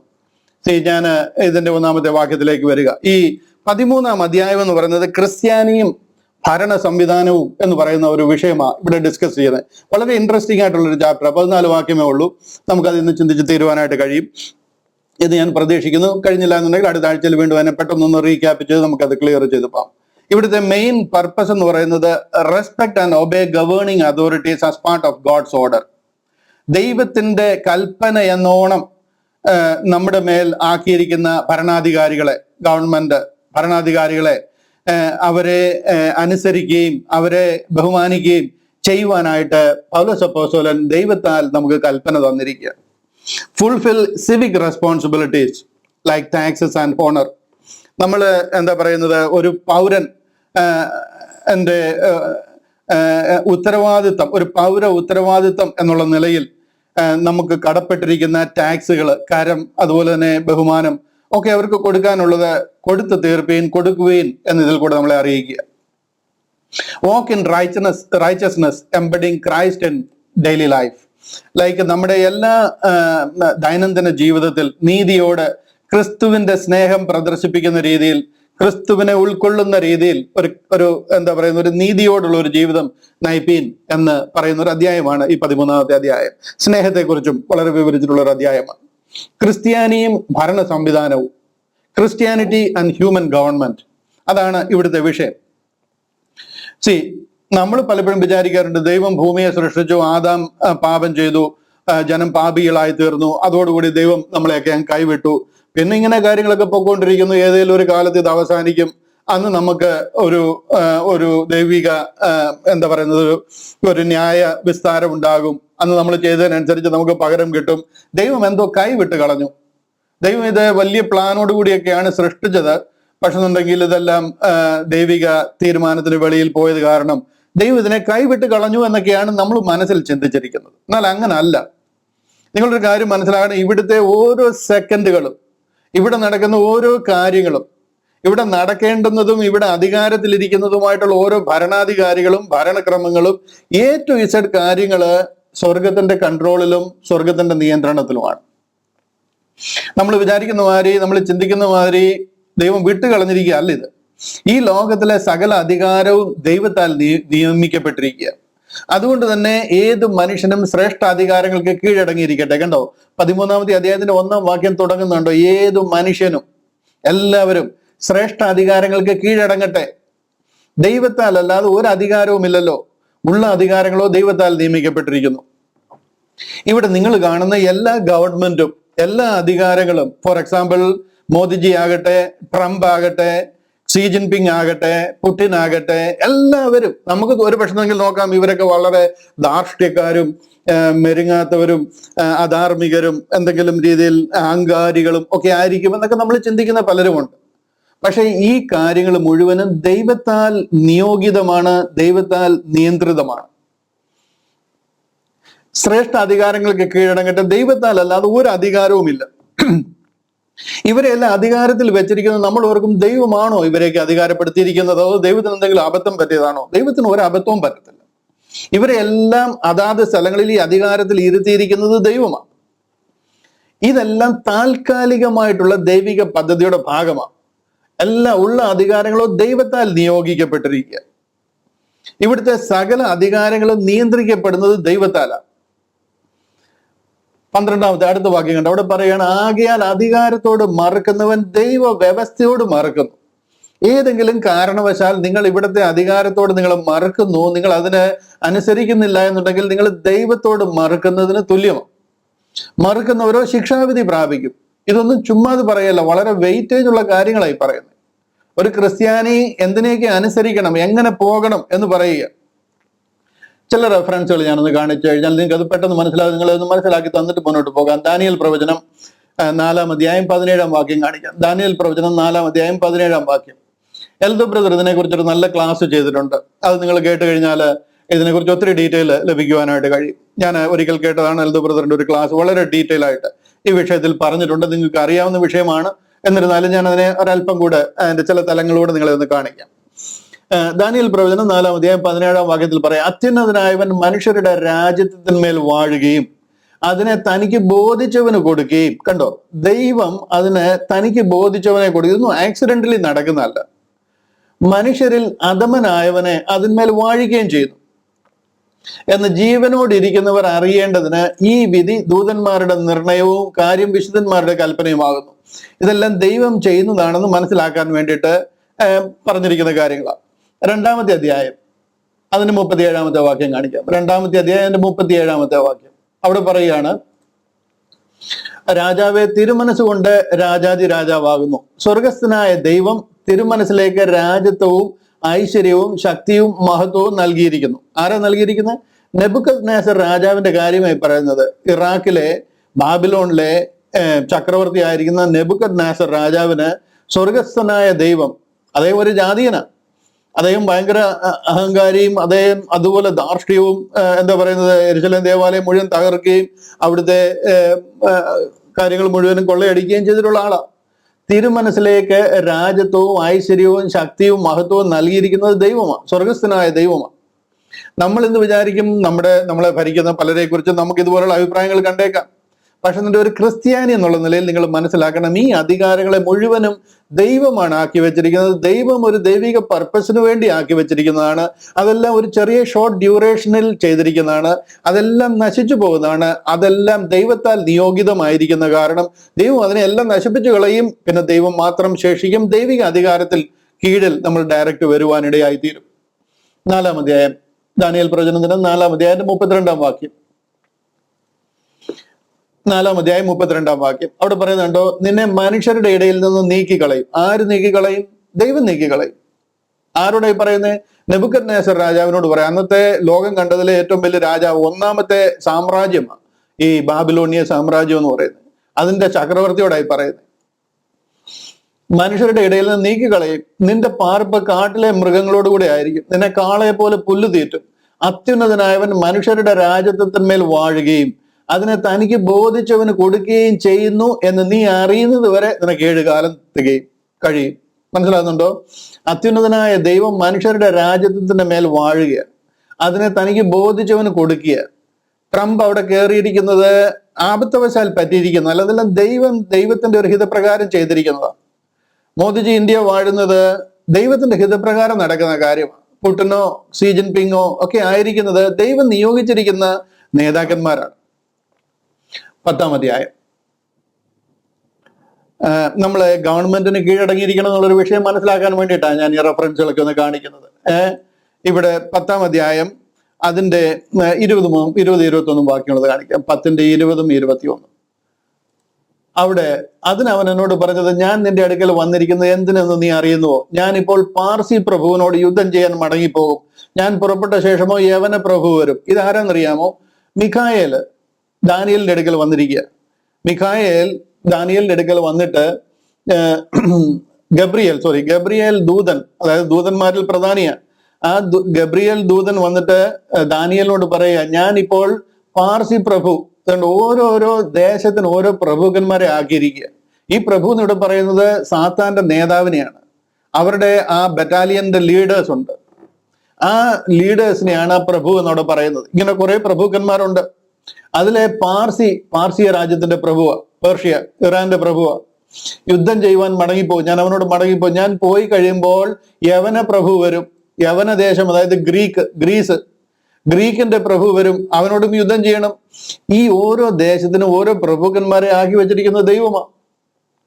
എസെക്കിയേൽ പ്രവചനം 28-ാം അധ്യായം ഈ സാത്താനെ കുറിച്ച് കൂടുതൽ വിവരണം തരുന്ന ഒരു ഭാഗമുണ്ട്.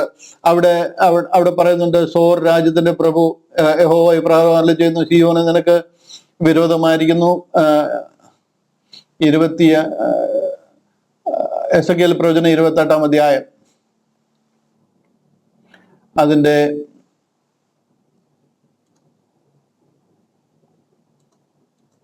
കണ്ടല്ലോ ഈ വാക്യം 12-ാമത്തെ വാക്യം പറയുന്നത്, മനുഷ്യപുത്ര നീ സോർ രാജാവിനെ കുറിച്ച്. ഈ സോർ രാജാവ് എന്നൊക്കെ പറയുന്നത് ആ സോർ എന്ന് പറയുന്ന ദേശത്തെ, ഇത് ലബനോനാണ്, സീതോനും സോർ എന്നൊക്കെ പറയുന്നത്.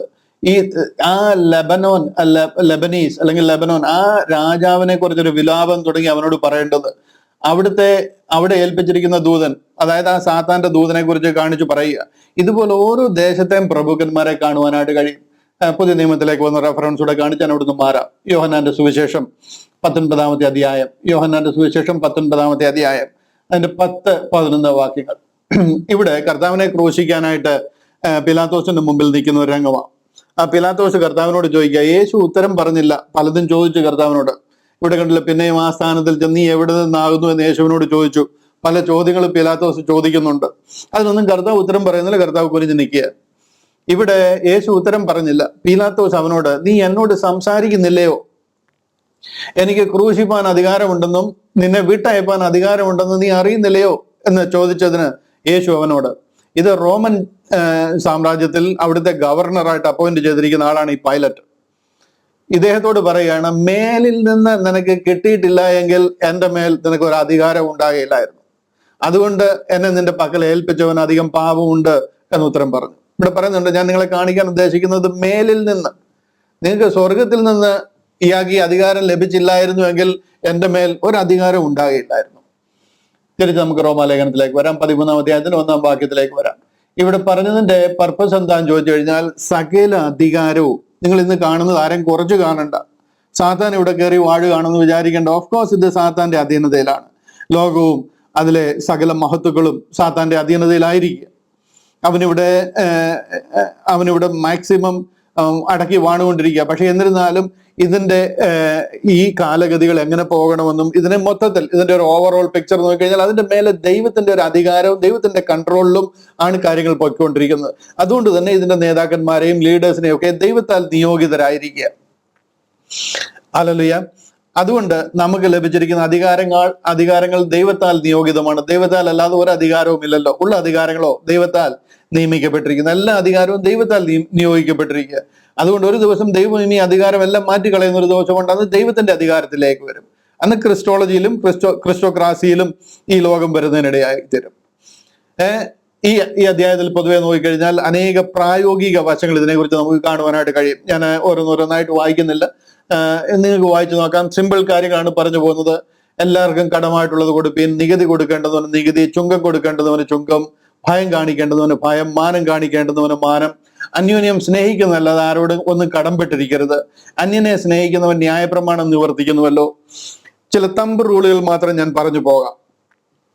ഇവിടെ നമുക്ക് പലപ്പോഴും തോന്നാറുണ്ട്, ക്രിസ്ത്യാനി പട്ടാളത്തിൽ ചേരാൻ പറ്റുമോ? ക്രിസ്ത്യാനിക്ക് യുദ്ധം ചെയ്യാനുള്ള അധികാരമുണ്ടോ? യുദ്ധം ചെയ്യാൻ പറ്റുമോ? നമ്മൾ ഒരുത്തിന് നേരെ വെടിവെക്കാൻ പറ്റുമോ? ഒരുത്തിന് നേരെ ബോംബിടാൻ പറ്റുമോ? ക്രിസ്ത്യാനി പട്ടാളത്തിൽ ചേരാൻ പറ്റുമോ? കുല ചെയ്യരുത് എന്നാണല്ലോ പ്രമാണത്തിൽ പറയുന്നത്. കുല ചെയ്യരുതെന്നാണല്ലോ. പുറപ്പാട് പുസ്തകം 20-ാം അധ്യായത്തിന്റെ 13-ാം വാക്യം നോക്കിക്കഴിഞ്ഞാൽ നമുക്ക് കാണാം. 10 കൽപ്പനകൾ തന്നിരിക്കുന്നതിലെ കൽപ്പന 6-ാമത്തെ കൽപ്പനയാണ് കുല ചെയ്യരുതെന്നുള്ളത്. ആ കുല ചെയ്യരുതെന്ന് പറഞ്ഞിരിക്കുന്നിടത്ത് പിന്നെ എങ്ങനെയാണ് നമ്മൾ പട്ടാളത്തിൽ ചേരാനായിട്ട് നമുക്ക് അനുവാദം ലഭിക്കുന്നത്? ഒരു ക്രിസ്ത്യാനി പട്ടാളക്കാരനായിട്ട് തുടരാൻ പറ്റുമോ? പട്ടാളത്തിൽ ചേരാൻ പറ്റുമോ? പട്ടാളം എന്ന് പറയുന്നത് ഒരു കൊലപാതകമല്ല, ഒരു മർഡർ അല്ല. പട്ടാളത്തിൽ ഒരു രാജ്യത്തിന് വേണ്ടി യുദ്ധസേവ ചെയ്യുക എന്ന് പറയുന്നത് കൊലപാതകം ചെയ്യുകയല്ല ചെയ്യുന്നത്, മറിച്ച് കംപ്ലയൻസ് ടു കമാൻഡ് ആണ്. ആ രാജ്യത്തിന്റെ അധികാരത്തോടും ആ രാജ്യത്തിന്റെ അധികാരികൾ ഏൽപ്പിച്ചിരിക്കുന്ന ഉത്തരവാദിത്തത്തോടും നമ്മള് കംപ്ലൈ ചെയ്യുകയാണ്. മനസ്സിലായോ? അവിടെ അതൊരു കൊലപാതകമല്ല. ഒത്തിരിയും ഉദാഹരണങ്ങൾ നമുക്ക് സംഖ്യാപുസ്തകങ്ങളൊക്കെ വായിച്ചു കഴിഞ്ഞാൽ കാണുവാനായിട്ട് കഴിയും. ഒരു കൊല ചെയ്തവനെ നമ്മൾ തിരിച്ച് കൊല ചെയ്യാൻ പറയുക. ദൈവം തന്നെ പറയുക, അവനെ കൊന്നുകളയാൻ പറയുക. അവനെ വിടരുത്, അവനെ കൊന്നുകളയണം. ആ കൊന്നുകളയണം എന്ന് പറയുമ്പോൾ ആ കൊല്ലുന്നവൻ കൊലപാതകം ചെയ്യുന്നത് ഒരു തെറ്റായി മാറത്തില്ലേ? അങ്ങനല്ല. അതിനെ എന്താ പറയുന്നത്? ആ ഒരു കംപ്ലയൻസ് ടു ദൈവിക കമാൻഡാണ്, അല്ലെങ്കിൽ ദൈവത്തിന്റെ കൽപ്പനയെ അനുസരിക്കുന്നതിന് തുല്യമാണ്. അപ്പം അതാണ് ഇവിടെ നമ്മൾ ചെയ്യേണ്ടുന്നത്. അതായത് ഓരോ അധികാരങ്ങൾക്കും, ശ്രേഷ്ഠ അധികാരങ്ങൾക്കും നമ്മൾ കീഴ്പ്പെട്ടിരിക്കുക എന്ന് പറയുന്നത്. ഇപ്പം ഞാൻ ഒന്ന് രണ്ട് റെഫറൻസ് പെട്ടെന്ന് കാണിക്കാം. നമ്പേഴ്സ്, അതായത് സംഖ്യാപുസ്തകം 35-ാം അധ്യായം. സംഖ്യാപുസ്തകം 35-ാം അധ്യായം, അതിന്റെ ചില വാക്യങ്ങളൊന്ന് വായിക്കാം, നിങ്ങൾക്കൊന്ന് പെട്ടെന്ന് മനസ്സിലാകുവാനായിട്ട്. കുല ചെയ്തവൻ സഭയുടെ മുമ്പാകെ വിസ്താരത്തിന് നിൽക്കും വരെ അവൻ പ്രതികാരകന്റെ കൈയാൽ മരിക്കാതിരിക്കേണ്ടതിന് അവന് സങ്കേത നഗരങ്ങളായിരിക്കണം. ഇത് സങ്കേത നഗരങ്ങൾ പണിയുന്നതിനെ കുറിച്ച് പറയുന്നതാണ്. നിങ്ങൾ കൊടുക്കുന്ന പട്ടണങ്ങളിൽ 6 സങ്കേത നഗരമായിരിക്കണം. യോർദാൻ നഗരം 3 പട്ടണവും അവ സങ്കേത നഗരങ്ങളായിരിക്കണം. 16 മുതൽ 21 വരെ. 16 മുതൽ. എന്നാൽ ആരെങ്കിലും ഇരുമ്പായുധം കൊണ്ട് ഒരുത്തനെ അടിച്ചിട്ട് അവൻ മരിച്ചു പോയാൽ അവൻ കുലപാതകൻ മരണശിക്ഷ അനുഭവിക്കണം. ഇവനെ ആരാ കൊല്ലുന്നേ? ആ കൊല്ലുന്നവൻ പാപം ചെയ്യത്തില്ലേ? അതപ്പോ ആ ഗവൺമെന്റിന്റെ കംപ്ലയൻസ് ആണത്.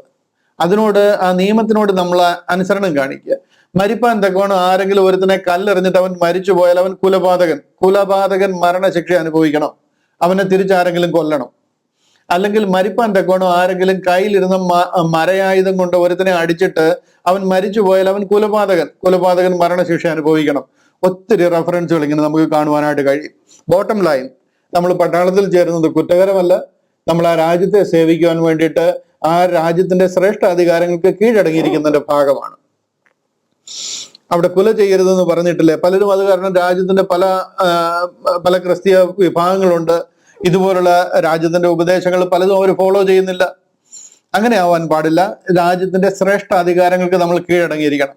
അപ്പൊ തന്നെ നമുക്ക് ദൈവം തന്നിരിക്കുന്ന ചില ഉപദേശങ്ങളുണ്ട്. ഒത്തിരി ഡീറ്റെയിൽ ആയിട്ട് ഞാൻ അതിലേക്ക് പോകുന്നില്ല. ചില കാര്യങ്ങൾ നമുക്ക് അറിയാവുന്ന വിഷയങ്ങൾ നമ്മളോട് അത് എതിരായിട്ട് ചെയ്യാൻ പറയും. ഇപ്പൊ ബൈബിൾ വലിച്ചു കയറാൻ പറയുക. ഇപ്പൊ ഒരു നിയമം വരിക, ബൈബിൾ വലിച്ചു കയറുക, അല്ലെങ്കിൽ അതിൽ ചവിട്ടി നടന്നു പോവുക എന്നൊക്കെ പറഞ്ഞു കഴിഞ്ഞാൽ നമുക്കറിയാം അത് തെറ്റാണ്. അത് എത്ര ശ്രേഷ്ഠാധികാരിയാന്ന് പറഞ്ഞാൽ അതിന്റെ മേലെ ഒരാളുണ്ട്. ആ ദൈവം നമ്മളെ ഇതിലൂടെ പഠിപ്പിച്ചിരിക്കുന്നത് അത് ചെയ്യരുതെന്ന്. അതുകൊണ്ട് അതുപോലുള്ള ചില ഓബ്വിയസ് കാര്യങ്ങളുണ്ട്. അതൊക്കെ നമ്മൾ അനുസരിച്ച് പോകണം. നമുക്ക് പലതും കാണാം. ദാനിയേലിനോട് നെബൂഖദ്നേസർ ഒരു വലിയ ബിംബത്തെ നാട്ടിയിട്ട് അതിനെ നമസ്കരിക്കാൻ പറയുമ്പോൾ ദാനിയേൽ അതിനെ എതിർക്കുന്നുണ്ട്. അത് എന്ത് പ്രശ്നം വന്നു കഴിഞ്ഞാലും ഞാനത് ചെയ്യത്തില്ല, നിന്റെ ദൈവത്തെ അല്ലാതെ മറ്റൊരാളെ ആരാധിക്കരുത്, വണങ്ങരുത് എന്ന് എഴുതിയിരിക്കുന്നത്. അതുപോലുള്ള നിയമങ്ങൾക്കെതിരെ വന്നു കഴിഞ്ഞാൽ നമുക്ക് ആ ദൈവിക നിയമങ്ങൾക്ക് കീഴ്പ്പെട്ടിരിക്കണം. അതർവൈസ് 99% കാര്യങ്ങളിലും ശ്രേഷ്ഠ അധികാരങ്ങൾക്ക് നമുക്ക് കീഴടങ്ങിയിരിക്കണം എന്നാണ് ഈ അധ്യായത്തിൽ കൂടെ നമ്മളെ പഠിപ്പിക്കുന്നത്. ചുരുക്കി പറഞ്ഞു കഴിഞ്ഞാൽ ഇതിനകത്തിൽ നിന്നുള്ള നമ്മുടെ ടേക്ക് അവേ എന്ന് പറയുന്നത്, നമ്മുടെ ദൈനംദിന ജീവിതത്തിൽ നമ്മളായിരിക്കുന്ന മണ്ഡലങ്ങളിൽ നമ്മുടെ ഗവൺമെന്റുമായിട്ടും നമ്മുടെ ഗവൺമെന്റ് സ്ഥാപനങ്ങളുമായിട്ടും നമ്മൾ വിധേയപ്പെട്ടവരായിരിക്കണം എന്നാണ് പറയുന്നത്. അവർ നമ്മളോട് കൊണ്ടിരുന്ന ടാക്സ് അടയ്ക്കുക, അത് വെട്ടിച്ച് നടക്കുന്നതല്ല. നമ്മൾ ടാക്സ് അടയ്ക്കേണ്ടത് അതുകൊണ്ട് നിങ്ങൾ നികുതിയും കൊടുക്കുന്നു. അവർ ദൈവ ശുശ്രൂഷന്മാരും ആ കാര്യത്തിന് നോക്കുന്നവരും എല്ലാവർക്കും കടമായുള്ളത് കൊടുപ്പീൻ. നികുതി കൊടുക്കേണ്ടതിന് നികുതി, ചുങ്കം കൊടുക്കേണ്ടതിന് ചുങ്കം, ഭയം കാണിക്കേണ്ടതിന് ഭയം, മാനം കാണിക്കേണ്ടതിന് മാനം, എല്ലാവർക്കും അതുപോലെ ചെയ്യുവീൻ. അതിനെ ഒന്നും ഓവർ റൈഡ് ചെയ്യരുത് എന്നാണ് ദൈവം നമ്മളെ ഈ വാക്യത്തിൽ കൂടി പഠിപ്പിക്കുന്നത്. ഇവിടെ കർത്താവ് തന്നെ ചുങ്കം കൊടുക്കുന്നതിനെ കുറിച്ചൊക്കെ പറയുന്നത് തീർച്ചയായിട്ടും നമ്മൾ അതുപോലെ ചെയ്യുവീൻ. ഭീകരനായ നീറോ ചക്രവർത്തി, അദ്ദേഹത്തിന്റെ കാലത്ത് പൗലോസ് അപ്പോസ്തലൻ ഈ കാര്യങ്ങളൊക്കെ എഴുതുന്നത് താൻ ജീവിച്ചിരുന്ന ഒരു സമയമാണ്. നീറോ ചക്രവർത്തിയുടെ വാഴ്ചകാലം ക്രിസ്ത്യാനികളെ വളരെ ദയനീയമായിട്ട് കൊന്ന് തീ കൊളുത്തി ആ തീയുടെ വെളിച്ചത്തിൽ മുഴുവനും പന്തം പോലെ ചുറ്റി അതിൽ മെഴുക് പുരട്ടി ആ മെഴുകുതിരി മാതിരി തീ കൊടുത്തിട്ട് ആ തീയുടെ വെളിച്ചത്തിൽ ഇരുന്ന് ഡിന്നർ എൻജോയ് ചെയ്തിരുന്ന ആളാണ് നീറോ എന്ന് പറയുന്നത്. ക്രിസ്ത്യാനികളെ അതുപോലെ കൂട്ടത്തോട് കൊന്നൊടുക്കിയ ആളാണ്. ആ നീറോ ചക്രവർത്തിയുടെ കാലത്തും പൗലോസ് അപ്പോസ്തലൻ ആ നീറോയ്ക്ക് കരം കൊടുക്കാനാ പറയുന്നത്. റോമൻ ആധിപത്യ സമയത്ത് കർത്താവ് ലോകത്തിലായിരുന്നത്. ആ ലോകത്തിലായിരിക്കുമ്പോഴും ആ റോമൻ അധികാരത്തിന് കീഴടങ്ങിയിരിക്കാൻ കർത്താവ് പറയുക.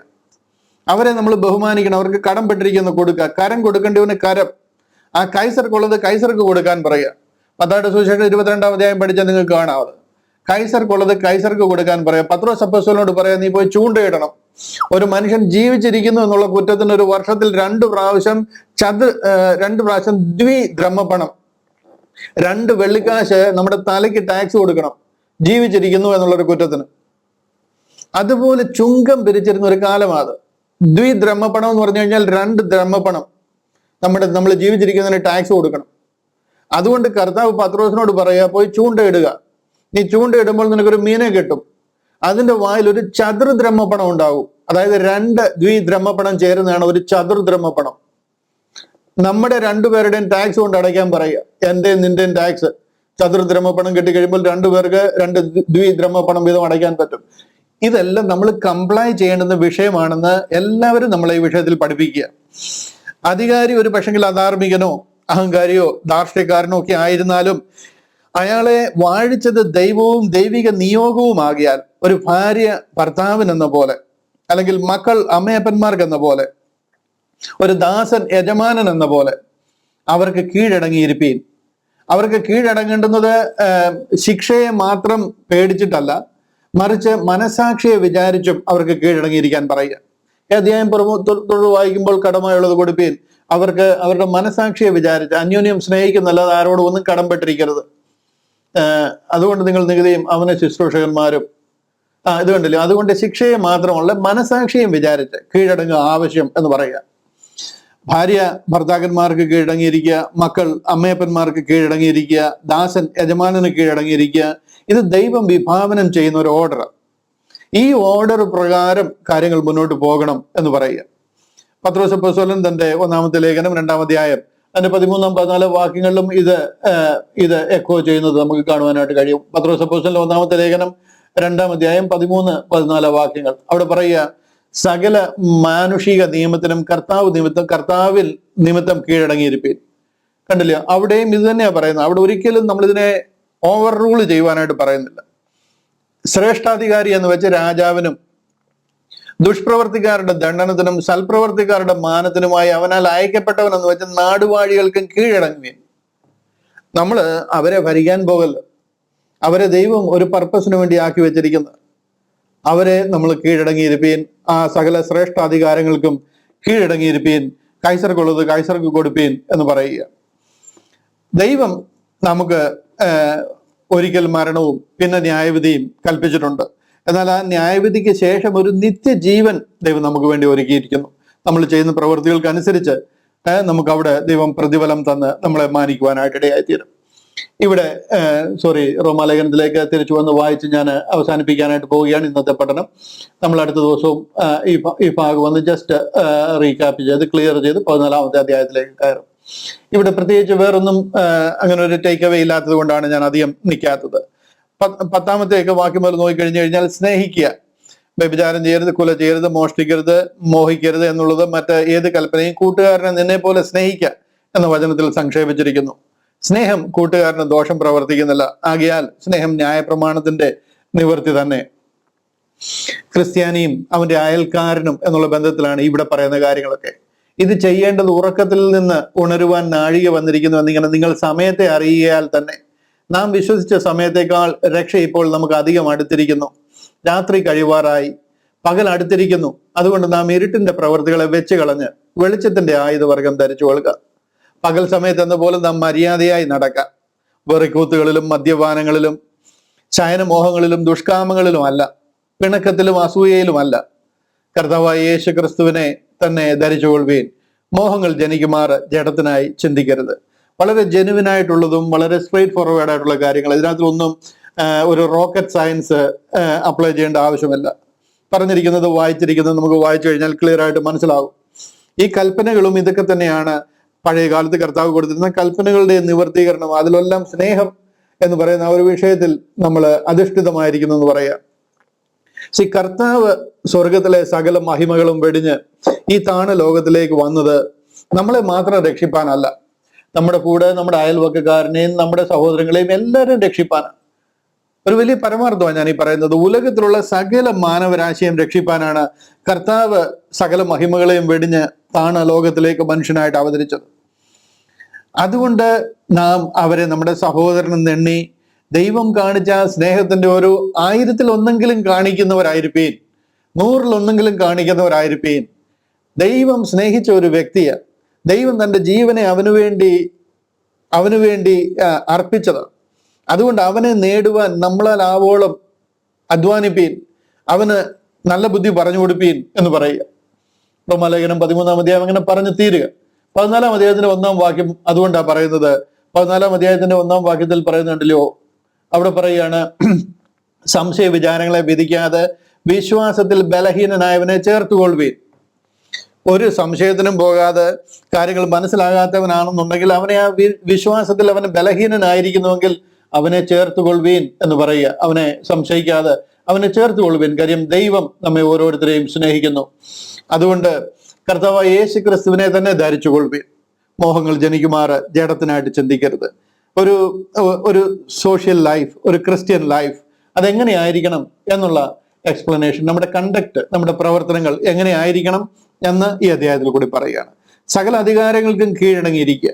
ഈ അധികാരങ്ങളെല്ലാം ദൈവം നിശ്ചയിച്ചിരിക്കുന്നതാണ്. എല്ലാ അധികാരസ്ഥന്മാർക്ക് വേണ്ടുന്ന ബഹുമാനവും, കരം കൊടുക്കേണ്ടുന്നവന് കരം, അതുപോലെ തന്നെ ബഹുമാനം കൊടുക്കേണ്ടുന്നവർക്ക് ബഹുമാനം എല്ലാം കൊടുക്കുവാൻ അതുപോലെ നമ്മൾ ഉത്സാഹമുള്ളവരായിരിക്കും. ഇതിനെയൊന്നും വയലേറ്റ് ചെയ്ത് പോകുന്നവരല്ല. നമ്മൾ എവിടുന്നോ അന്യഗ്രഹത്തിൽ നിന്ന് വന്നിരിക്കുന്ന ജീവികളാണ്. നമ്മുടെ ബൈബിൾ ഇതുമായിട്ടൊന്നും ചേർന്ന് പോകുന്നില്ല, അതുകൊണ്ട് ഞങ്ങൾക്ക് അതൊന്നും പാലിക്കാൻ പറ്റത്തില്ല. നാഷണൽ ആന്തമൊന്നും ഞങ്ങൾക്ക് പാടാൻ പറ്റത്തില്ല. ഇവിടുത്തെ പല കാര്യങ്ങളും ഞങ്ങൾക്ക് ഫോളോ ചെയ്യാൻ പറ്റത്തില്ല. ഇതൊന്നും പറഞ്ഞു മാറുവാനായിട്ടല്ല. ദൈവം പറയുന്നത് ശ്രേഷ്ഠ അധികാരങ്ങൾക്ക് കീഴടങ്ങിയിരിപ്പീൻ. സകല അധികാരവും ദൈവത്താൽ അല്ലാതെ വേറൊരു അധികാരവുമില്ല, ദൈവം നിയോഗിച്ചിരിക്കുന്നതാണ്. അതുകൊണ്ട് ഹ്യൂമൻ ഗവൺമെന്റിനെ, ആ ദൈവം കൽപ്പിച്ചാക്കിയിരിക്കുന്ന ആ ഭരണ സംവിധാനത്തെ മാനിച്ചും ബഹുമാനിച്ചും മുന്നോട്ട് പോകുവീൻ എന്നാണ് ഈ അധ്യായത്തിൽ കൂടെ നമ്മളെ പഠിപ്പിക്കുന്നത്. കർത്താവ് നമ്മളെ സഹായിക്കട്ടെ. അടുത്ത അധ്യായം 14-ാമത്തെ അധ്യായത്തിലേക്ക് അടുത്ത ആഴ്ചയിൽ നമ്മൾ കടക്കും. ഇത്രത്തോളം എല്ലാ കാര്യങ്ങളും ഭംഗിയായിട്ട് പഠിക്കുവാനും മനസ്സിലാക്കുവാനും ദൈവം കൃപ തരുന്നല്ലോ. എല്ലാത്തിനായിട്ട് ഞാൻ ദൈവത്തെ സ്തുതിക്കുന്നു. ദൈവം നിങ്ങളെല്ലാവരെയും ധാരാളമായിട്ട് അനുഗ്രഹിക്കട്ടെ എന്ന് പ്രാർത്ഥിക്കുകയും അനുഗ്രഹിക്കുകയും ചെയ്തുകൊണ്ട് വാക്കുകൾക്ക് വിരാമം കുറിക്കുന്നു. കർത്താവിന്റെ കൃപ നമ്മുടെ കൂടെ ഇരിക്കുമാറാകട്ടെ.